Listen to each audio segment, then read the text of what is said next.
दोस्तों भारत में खूबसूरती तो अनलिमिटेड है। विभिन्न धर्म, विभिन्न कल्चर से हरा भरा हमारा देश हर कदम पर एक नई दास्तां कहता है। और आज हम आपको भारत के उस शहर के बारे में बताने जा रहे हैं जो प्राकृतिक सुंदरता का खजाना, हीराकुंड जैसे बड़े बांध का घर, हिंदू बाहुल्य इस शहर में शांति व्यवस्था गजब की है। साड़ियों के लिए मशहूर इस शहर का हैंडीक्राफ्ट देखकर किसी के भी होश उड़ सकते हैं। इतिहास और वर्तमान ने इस शहर को हीराखंड और हैंडलूम सिटी जैसे तमाम नाम दिए हैं, लेकिन शहर की पहचान हुई समलेश्वरी देवी के नाम पर। तमाम त्योहार, नृत्य और संगीतों की भूमि ये शहर ओडिशा का एक खास शहर है। जी हाँ दोस्तों, हम बात करें ओडिशा की आन बान और शान संबलपुर शहर की। चलिए चलते हैं सुहाने सफर पर। संबलपुर भारत के ओडिशा राज्य का 5वां सबसे बड़ा शहर है, जो कि 303 वर्ग किलोमीटर के कुल क्षेत्रफल में फैला हुआ है। संबलपुर जिले के मुख्यालय के रूप में काम कर रहे संबलपुर को करीबन 2,53,000 लोगों ने अपना घर बना रखा है। ये एक हिंदू बाहुल्य शहर है जहाँ करीबन 88.7% हिंदू संस्कृति का पालन करने वाले लोग रहते हैं, जबकि मुस्लिम आबादी यहाँ पे करीबन 8.13%, ईसाई 1.84% और सिख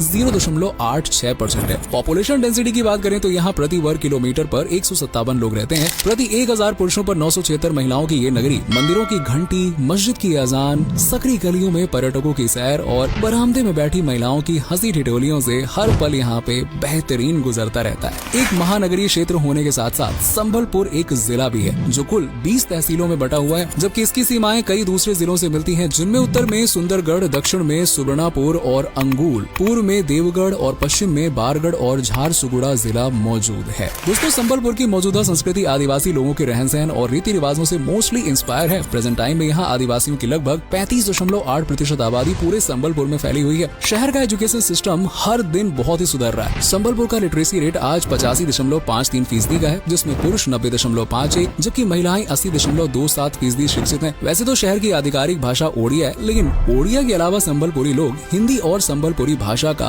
आम बोलचाल में प्रयोग करते हैं। वहीं अब कुछ लोग अंग्रेजी से भी फैमिलियर होते जा रहे हैं। यही कारण है कि शहर में टूरिस्ट को भी ज्यादा परेशानी का सामना नहीं करना पड़ता है। संबलपुर को एक जमाने में हीराखंड के नाम से भी जाना जाता था, जिसका मतलब होता है हीरे की भूमि, और ये नाम इसलिए दिया गया था क्योंकि उस समय पर संबलपुर में हीरो का व्यापार बड़े ही तगड़े लेवल पर होता था। आसपास की रियासतें हीरो की खरीदारी के लिए संबलपुर को ही याद किया करती थी। समृद्ध इतिहास की कहानी बयां करते इस शहर में यूं तो कई राजवंशों को बनते और बिगड़ते देखा गया है। पांडुवंशी राजा त्रिवरदेव से लेकर महाभवगुप्त तक, राजपूतों से लेकर चौहान शासकों और मराठाओं ने इस शहर पर अपना अधिकार जमाया है। 1804 में संबलपुर पर अंग्रेजों ने कब्जा कर लिया था और देखते ही देखते शहर पर अंग्रेजों की हुकूमत चलने लगी। लेकिन आखिरकार स्वतंत्रता की लड़ाई में एक महत्वपूर्ण भूमिका निभाकर संबलपुर ने भी अपने देश और अपने नागरिकों की मदद की और आज एक आजाद जिंदगी की सांस ले रहे हैं आजादी में। शहर के नाम की बात करें दोस्तों तो ये नाम इसे देवी समलेश्वरी के नाम से मिला है। देवी समलेश्वरी का मंदिर आज भी संबलपुर में स्थित है, जो कि श्रद्धालुओं के साथ साथ पर्यटकों के लिए भी एक आकर्षण का मुख्य केंद्र है। मौजूदा समय में संबलपुर की गिनती विकसित शहरों में की जाती है। यहाँ की अर्थव्यवस्था मुख्य रूप से कृषि और व्यापार पर डिपेंडेंट है और शहर में 50% से भी ज्यादा लोगों के घर का चूल्हा कृषि से जलता है। वहीं बिजनेस और सर्विस ने बाकी लोगों को भी संभाल कर रखा है और इस शहर को मौजूदा समय में हैंडलूम सिटी के नाम से भी जाना जाता है। और इसका सीधा सा कारण है यहाँ का हथकरघा व्यापार, यानी कि हैंडीक्राफ्ट्स, जिन्हें खुद लोग अपने हाथों से बनाते हैं और सजाते हैं। और आज यही हैंडीक्राफ्ट संबलपुर की खास पहचान भी बन चुका है। ये शहर अपने हैंडलूम प्रोडक्ट्स के लिए जितना फेमस है, उतना ही यहाँ टेक्सटाइल इंडस्ट्री का भी बोलबाला है। आभूषणों के मामले में भी संबलपुर दिन दुगनी रात चौगनी तरक्की कर रहा है। और दोस्तों आपको बता दें कि संबलपुर में Sambalpur university, Veer Surendra Sai medical college, Veer Surendra Sai university of technology सहित तमाम ऐसे कॉलेज, यूनिवर्सिटीज और स्कूल्स मौजूद हैं जो शहर या जिले ही नहीं बल्कि पूरे ओडिशा से बच्चों को अपनी तरफ खींचते हैं। इवन यहाँ का एजुकेशन सिस्टम पूरे ओडिशा में बेहतर माना जाए तो कुछ गलत नहीं होगा, क्योंकि यहाँ दूर दूर से बच्चे शिक्षा लेने के लिए पहुँचते हैं और एक नया मुकाम हासिल करके ही शहर से निकलते हैं।